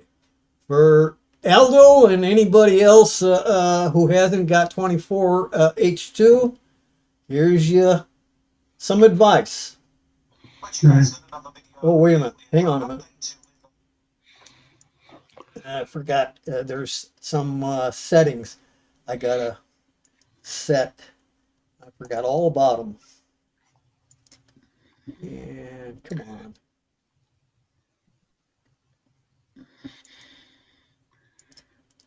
Okay. But you guys got another video here for you. Don't update to Windows 11 24H2 just yet. If you're seeing this message here on the screen, Windows 11 version 24H2 is available for you. Download and install. I would advise you to wait because it's just not fully finished yet. A lot of people are having a lot of issues with this, and I'll go through them in this video so you can see what sort of issues that the 24H2 is having. Now, a lot of people have messaged me and said they have not even seen a message for the download for 24H2. And the reason why is because Microsoft is rolling this out in phases and they are now releasing it to more people. If you check their website here for 24H2 known issues and notifications, you can see the current status here. It basically says that the latest version of Windows is being rolled out in phases, and it has now entered a new stage of availability. Version 24H2 is being offered to a wider range of eligible devices running Windows 11 versions 22H2 and 23H2. To check if the update is available for your device, simply select Settings and Windows Updates, and then you can check for updates. Just like I showed you in this video, there was a section that says download and install 24H2. I would personally wait because there is a lot of issues with this, and I'll go through them in this video so you can understand why you shouldn't be downloading and installing 24H2 just yet. So the known issues for this are growing daily, and the problem is some of these are pretty bad issues, especially if you're a gamer. And you can see here, see open issues, content updated in the last 30 days. And the information is visible on safeguard holds. You can click on this and it will take you to an area in Windows Updates, and you'll be able to see whether there's a hold on your system because of a certain issue. And if you check here, the safeguard, you can see the safeguard holds affecting your device. This page shows known issues impacting your device and temporarily preventing it from updating to Windows 11 because one or more of the safeguard holds. And you can read information about all of this. Also, some of the issues that you might be receiving when you're installing Windows 11 24H2 or you're updating to 24H2 may impact your system. So they will try to hold off from sending you this update, and you might not see that message or even receive the update until a lot of these issues have been resolved. You can see some of these have been confirmed as known issues. Like, I'm pausing this here for a moment. Like I said, it's suicide if you don't make a full image backup that's verified good before doing this update. Number two, 24H2 is completely replacing the Windows operating system, which I assume is 23H2, but I know of at least one person with 22H2 still. It's totally replacing that, and it takes a lot longer to do the update. It took mine a couple hours to get done. It'll vary depending on the horsepower of your system, how much memory you got, how much free disk space you have, lots of factors. If everything is real good, it'll still probably take you close to an hour to upgrade to 24H2. So I'm just giving you advice. You want to do your own thing, that's perfectly fine. You're the owner of it. If you run into problems, you're the owner of the problem.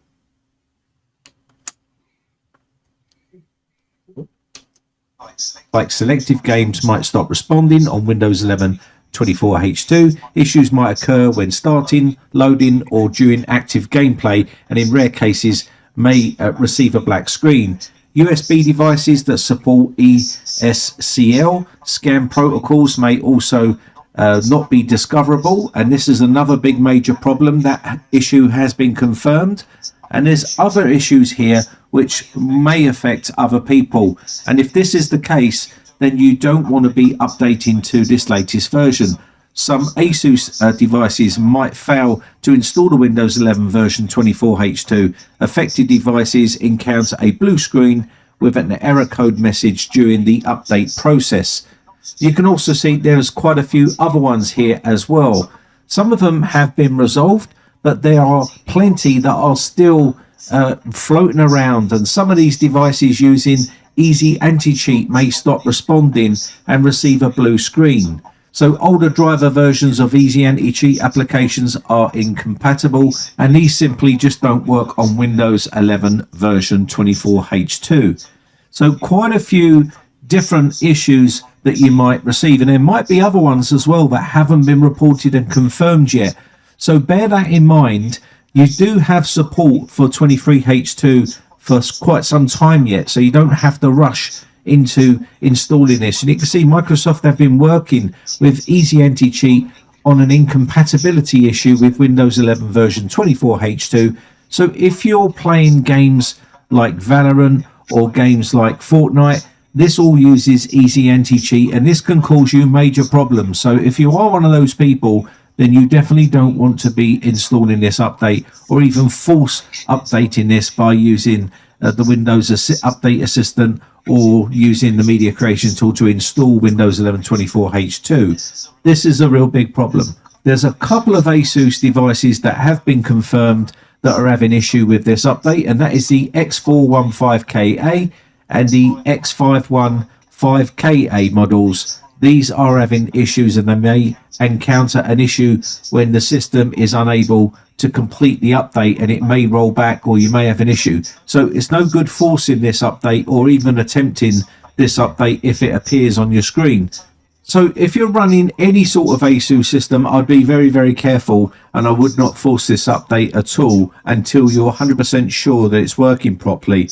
Selective games may stop responding on Windows 11 version 24H2. This is another big problem, and you can see it confirms it right here that they're having issue with Assassin's Creed Valhalla, also Assassin's Creed Origins and Assassin's Creed Odyssey, and there may be other games as well. And Microsoft have put a message here, important: we recommend that you do not attempt to manually update version 24H2 using Windows 11 Installation Assistant or the media creation tool until this issue has been resolved.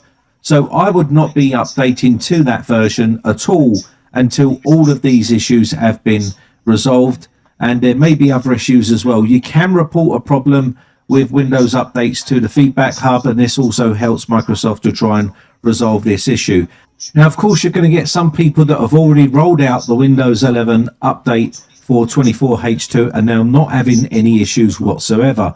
And that's good news for them. But remember, Microsoft are monitoring this issue, and they are not rolling this update out to people that have got known issues on their system. So I would just basically block it for now. And the way I did it was in the group policy editor. I'll quickly show you here. Inside the group policy editor, go to computer configuration, administrative templates, Windows components here. And what I did here is I come down to where it says Windows updates here, because I wanted to manage updates offered by Windows updates. I wanted to put a block on it. So I went into here and basically made a change. And I've made a video showing you how to do this. If you're one of these people that just want to stay on 24H2, because obviously recall and all that other nonsense is also embedded on 24H2 as well. And you still have a bit of time here with Windows 11 23H2. So you can see Windows 11 has to be in this box here, and 23H2 has to be in this box. You can apply and OK this, and you will stay on 23H2 until you change this, and then it will roll out an update to 24H2. There is Now, this only applies to Pro versions, not to the Home version. You will not find this on a Home version, this option. Guarantee it. I know of a tool that somebody made, and I don't know if it even works, that would give you some of the features of a group policy editor that's in the Pro version for Home version. But I don't even know if it'll work on 11 at all, if it still exists. Well, Tim, in this particular case, since it's a registry edit, you can use Gibson Research in Control.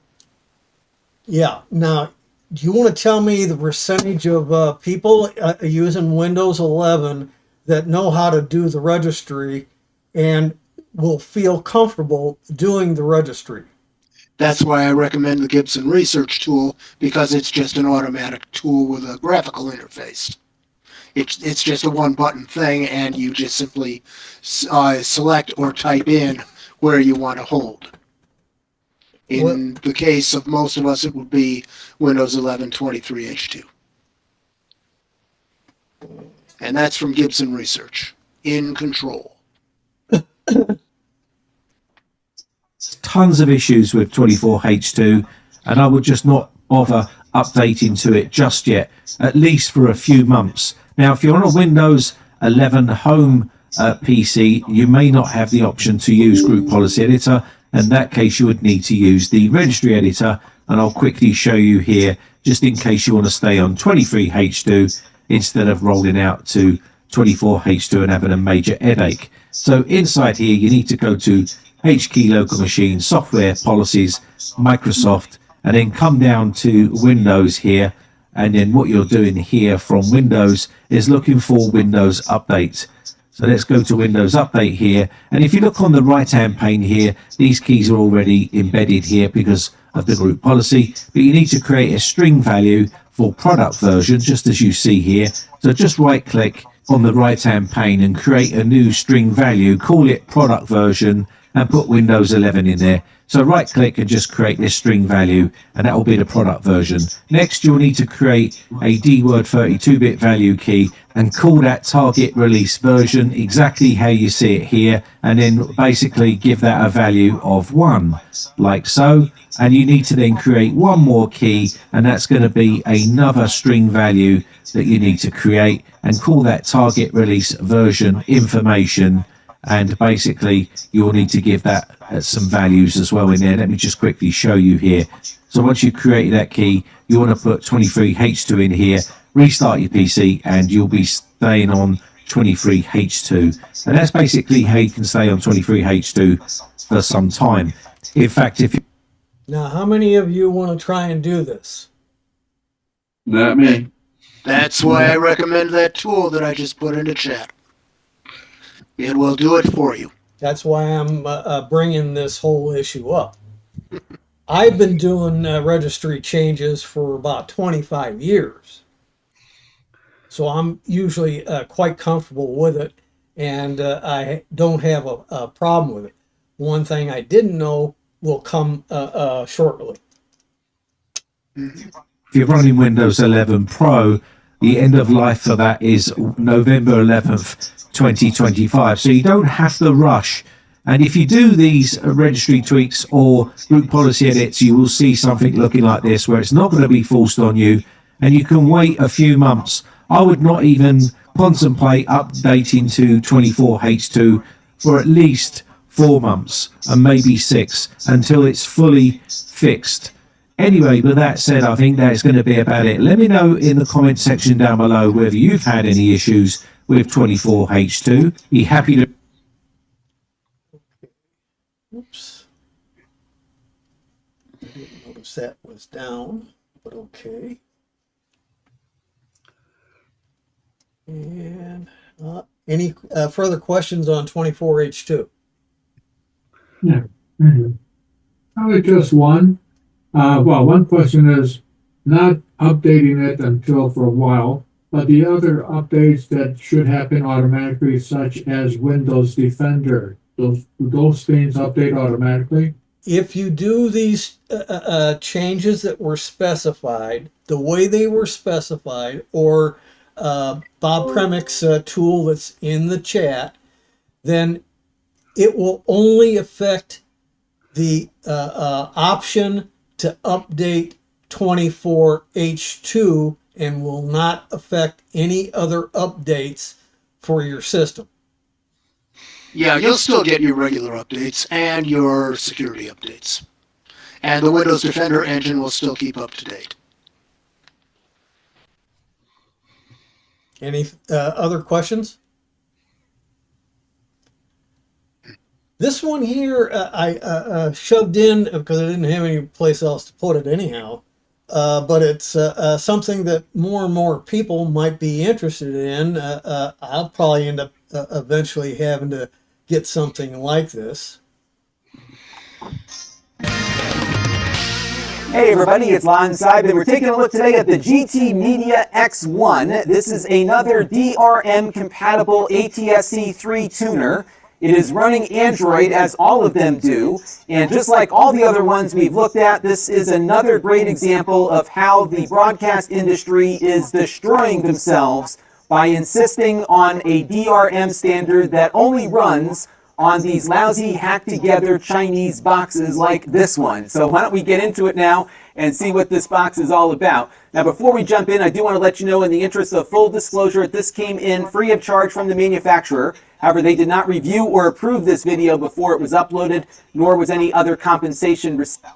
About. Now, the price point on this comes in at $99, and it will be released in a couple of weeks. This is the final version of it, so what you're seeing today should closely match what the consumer experience will be when it comes out. Now, this has an AM Logic S905Y4B processor on board. This is your standard Android TV box processor. We see it across many devices that we've looked at recently. And this does actually run Android TV and allow for app installation, which is something that most of the other DRM compatible boxes don't allow you to do at the moment. But as you'll see later in the video, they had to do a lot of hacking to get that to work, and I'm not all that confident in its security. So stay tuned for more on that in a little bit.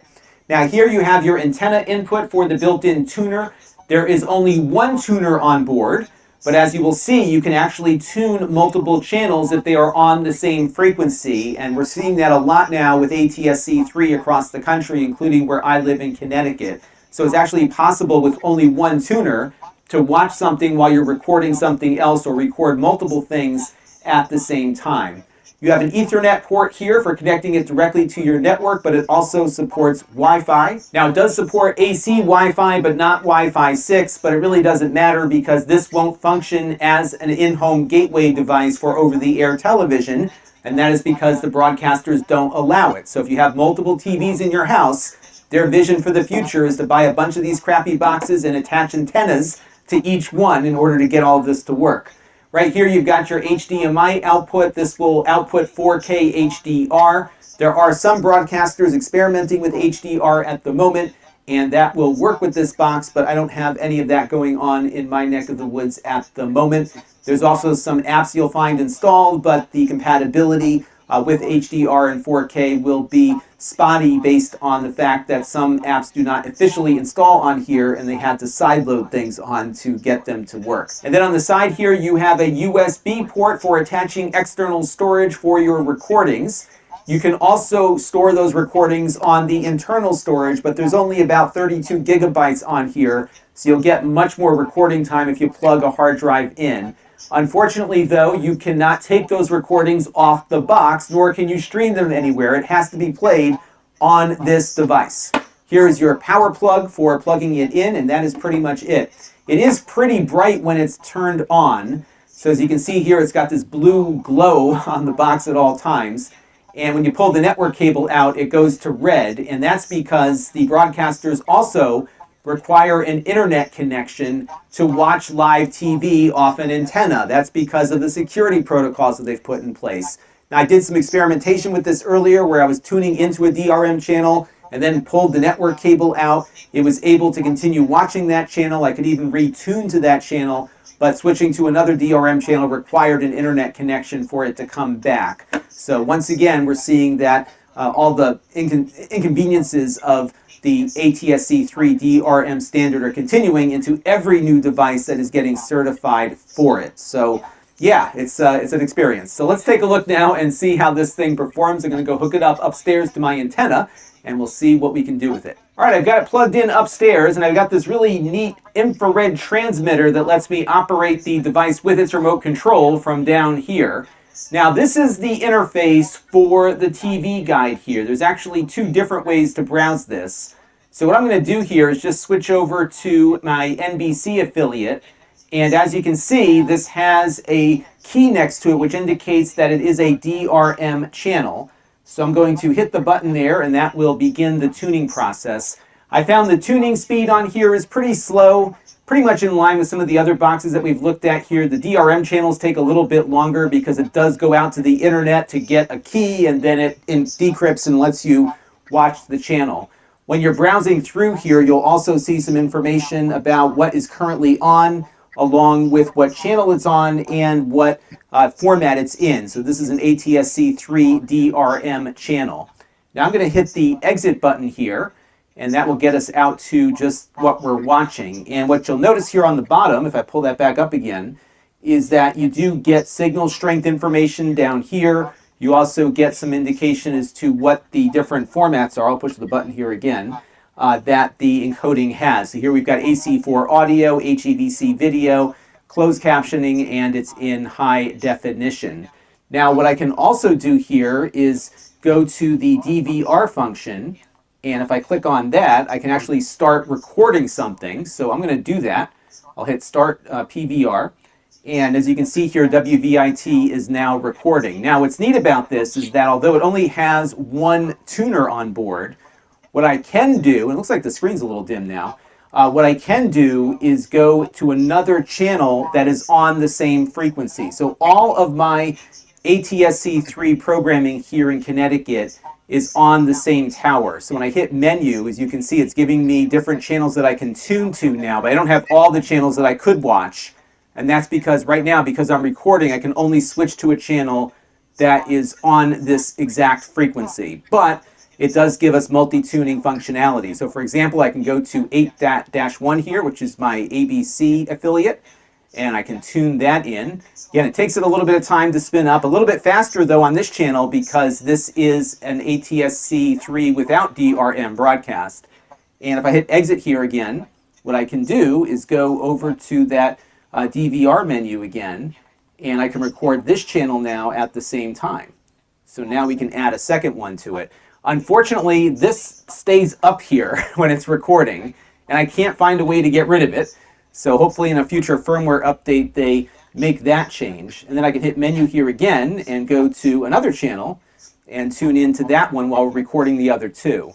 So it does have some ways to stretch out what it has for tuners, because again, all of these channels, all 5 of them, are coming in on the same exact frequency, and the hardware here is discerning which channel is which based on what is in the header data there. But I can watch pretty much my entire network slate here with this single tuner device, which I think is pretty cool. But unfortunately, the channel guide here only goes a few hours ahead. So if I go over to my Fox affiliate here, you can see the latest thing that I can set to record here is Late Night with Seth Meyers, which is coming on just after midnight.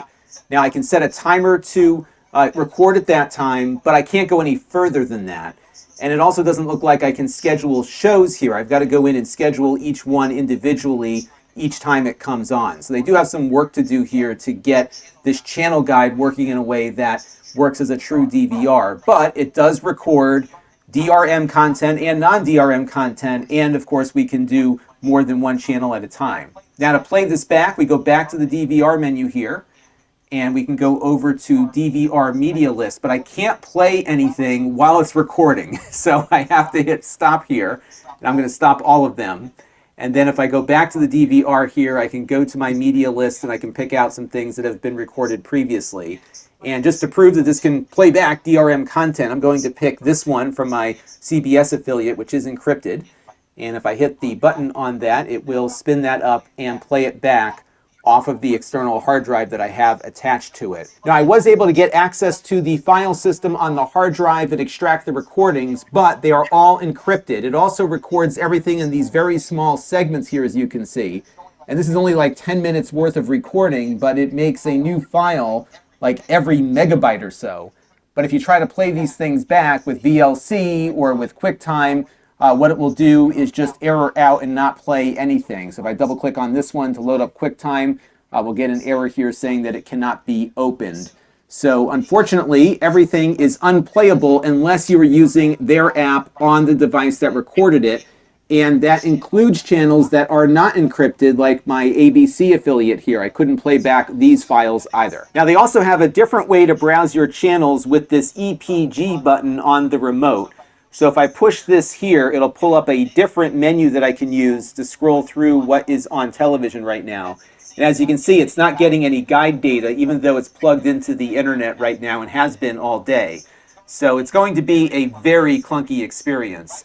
Likewise, though, if you are tuned to a channel, what you can do is hit the up and down buttons here to just scroll through the channels like a regular TV experience. So if I hit exit here, I can just push the button up or down and go to different channels here. So it's okay, I suppose, but I have seen much better players out there right now from ADTH and Zinwell that have easier to navigate interfaces and DVR functions that are a little more mature in their execution. But unlike the other boxes that we've looked at, this one claims to be a fully functional Android TV device in addition to being a TV tuner. So if I go back to the exit button here, I will get a warning, and if I hit OK, it will drop me out to this Android TV interface. Now, the tuner is running through this app called HD TV Player. This will load up automatically every time you boot the box up. You're not going to see this menu unless you specifically exit the tuner. The problem is that if the tuner is exited, all of your recordings stop, and it also doesn't do any of the timers or anything else like that. So basically, you're turning your television side of this device off when you exit the app. It does not run in the background. But if you wanted to run Netflix or something else, you can do that here. The problem, though, is that this box is pretty much a hacked version of Android TV, and this is not an officially blessed box for Netflix. So when you load up Netflix here, it's actually playing with a side-loaded tablet version of Netflix, and this comes pre-installed. And I get very nervous when we've got these side-loaded apps that are unofficially installed on devices coming from the manufacturer, because who knows where this came from. And of course, the tablet version of Netflix is not going to deliver the experience that you would get with an officially sanctioned TV version of Netflix that you'll see on an OnBox or a Google TV streamer or any other official Android device. So there's a strike against it there. You won't find Netflix in the App Store. I looked, at least on the Google Play Store. So to get it back on, if you happen to remove it, you have to go to this GT store and then go over to this version of Netflix that they have put up in their own store, which then gets sideloaded onto your device. And this sideloaded version, again, comes pre-installed when you get it. But it gets worse. If you take a look at the About screen here, you will see that the last time this thing got updated was October of 2021. So the security updates on this are 3 years behind when you take it out of the box, and there are no updates available.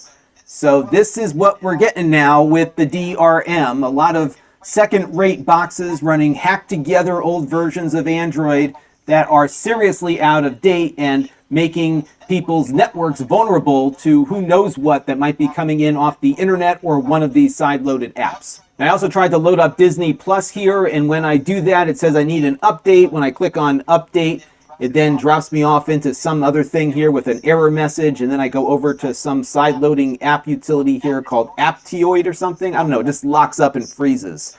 So as an Android TV box, this is not a great experience here. I don't trust it. I'm very nervous about where all these apps are coming from. I did install a few things directly from the Play Store that did allow me to find and install the apps, but even things like Plex here don't work correctly. So for example, on the Plex side, you can't do pass-through audio. I could not get my Blu-rays to start up over the network even when connected to Ethernet. So by and large, as an Android TV device, this falls very, very short with a lot of security concerns. So once again, we've got another example of just how bad DRM is for cord cutters. We get these lousy boxes that are hacked together with some shady software from China, and we are seeing all of the innovation that we've enjoyed over the last decade from ATSC 1.0 just be destroyed by broadcasters who insist on locking down their signals. I will keep reviewing these things as they come out. I would love to find one that I can recommend to you, but I haven't seen one yet. And this one is probably among the worst we have seen. So that will do it for this one. Until next time, this is Lon. Okay, my comment.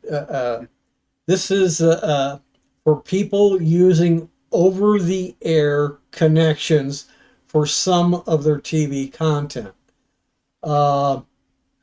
If you want to pay ransom until it changes, cable TV will offer you a lot of content, a lot which you don't want also, and you pay a fortune for it. Then you have subscription TV that you can apply to. And you may have to use a streaming device such as a Fire Stick or a Fire Cube, a Fire TV, a Roku TV, a Roku Stick, a Roku Cube, and be able to subscribe to those various subscription channels for an annual subscription. OTA still exists, and there may be more content than ever before over the air, but you got to have a TV that either is automatically compliant with ASTC3. All older sets are version 1. So you can only receive the non-high-end content. And that may be fine for some people, but some people may want to consider the ASTC3 standard. But several months back, I checked offhand for TVs available that are ASTC3 compliant, and there were very few, and most of them cost quite a bit of money. So I guess it depends on how desperate you are for such content.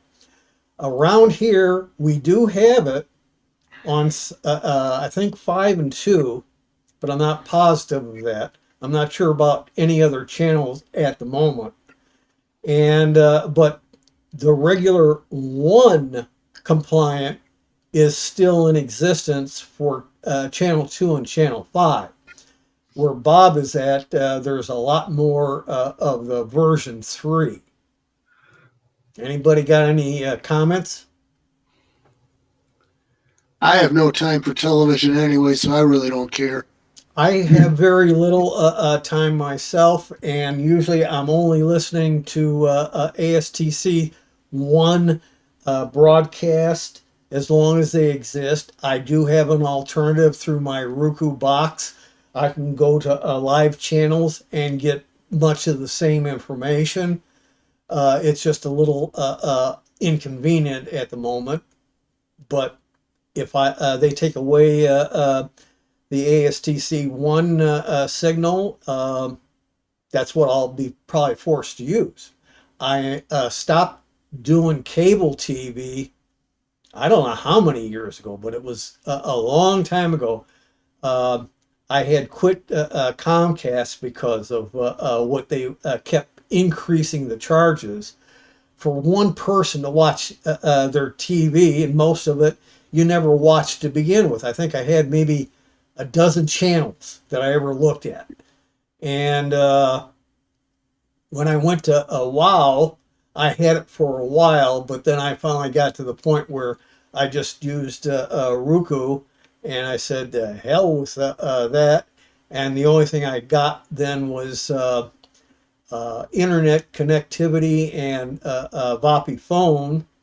And since in this area they went away, they sold the services to a local firm that relabeled itself as Astound Service, and I've been using that ever since. So you have to drink your own cup of poison, whatever you choose, and why ever you choose it. Anything else? Okay. Now, this one is cute, and it's a replay from APCUG.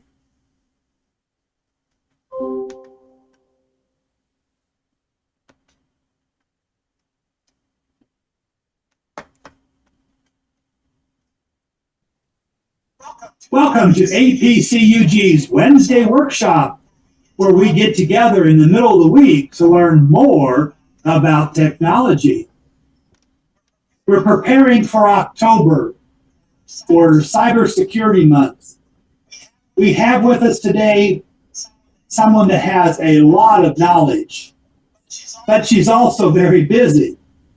And it took us a good bit of time trying to get through October, and ended up finding that September, on the 18th, after lunch, she can run home from a conference that she's doing in Detroit back to her hotel room and do a presentation for us, and then maybe have to run back. We're really pleased to have with us Lisa Plagmeyer, who is the executive director of the National Cybersecurity Alliance. I'm really pleased to share that she is Ohio born, went to the wrong school, but that's okay. Now lives in Texas and goes all over the country. I think today you're in Detroit, and who knows where she will be, because next month we couldn't find a time that would work. Lisa's here to talk to us about BS. And it's not the BS that most people think of. She's going to do an interesting approach to the behavioral sciences of cybersecurity. And so I'm just going to stop with that and turn things over to Lisa. I will be popping up the surveys when she's ready for them. Please fill them out, because we want to know what you think. I'll tell you right now, we're not going to wait for everybody because we got a time limit. So Lisa, over to you. Thanks very much, John. Let me share my screen here and we'll get started. So as John said, we're going to have some audience poll questions today. And if you participate, it's just a whole lot a whole lot more fun. Because we're going to see, and it's completely anonymous, and none of the data gets retained. Nobody's going to hunt you down and ask you about how you answered on a particular question, but we will get to see how you guys as a group compare to other people in our research. So, as John said, I'm with a thing called the National Cybersecurity Alliance. We are the founders of Cybersecurity Awareness Month every October, which is why my schedule is already full for speaking spots in October. We started that with DHS 21 years ago. We've had a cooperative agreement with DHS, now CISA, the Cybersecurity Infrastructure Security Agency, the tongue twister agency, ever since. We do all kinds of campaigns all year long. Okay, I'm not going to play all this because I think it goes about an hour. In fact, actually, hour and a half. And it's already 9:30. Time got away from me too. So, offhand, I'm going to stop there. It's in your handout, so you can view that if you want to. And here's another one that I didn't get to, and I'm not going to play it. This is Alexa by AWS. That's Amazon. Is now being changed. They were creating their own AI version, and they were having such trouble. They looked at Claude, which I use some myself directly, and they're using Claude AI as their chat bot for Amazon. One other one here is a tech talk. This one's kind of cute too. Here is my I'm not tech gonna, talk for the weekend in December 6th, 2024. This one you might want to go through because you're a senior citizen. And this gives you some information of things you can do with AI for senior citizens that you may or may not have heard before. The last one on here, this is if you get the Patch My PC current version, you're going to need this link. You want this bottom entry here. And when you download it, it will give you this screen here. And I have verbiage in there that says count down to the 7th link. And then I give you what the verbiage of the beginning of the line is to make sure it's the right one. Click that. It will download it to your browser. Click on it when it's done downloading, and it will install this version of .NET that is required for the current version of Patch My PC. This is all in the handout. So I'm going to close that off. I'm going to close this part off. And I'm going to shoot myself in the head like I usually do. And come to here. And going to, I got to stop the share. Forgot that. Sorry about that. And I got to bring up chat. And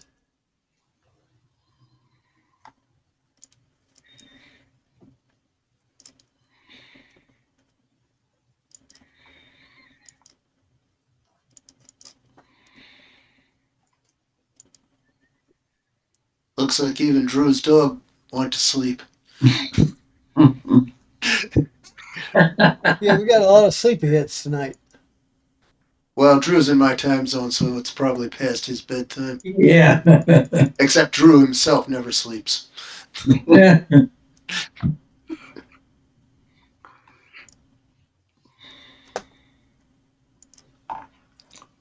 the heck? It's not letting me send it.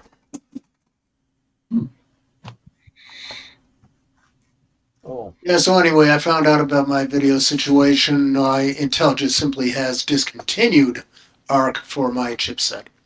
good. Oops. Wish I had known that before you get 45 it. minutes earlier. Yeah. So what can you do? Gosh darn it. Oh, there may be other tools.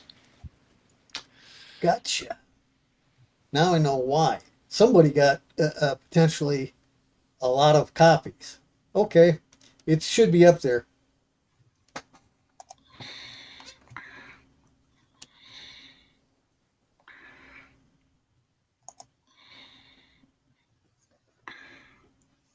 Okay.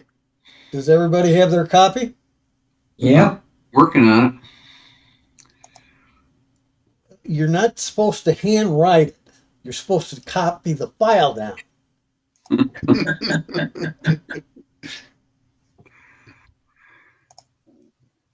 Yeah, it should be set. Yep. You got yours? How about you, Drew?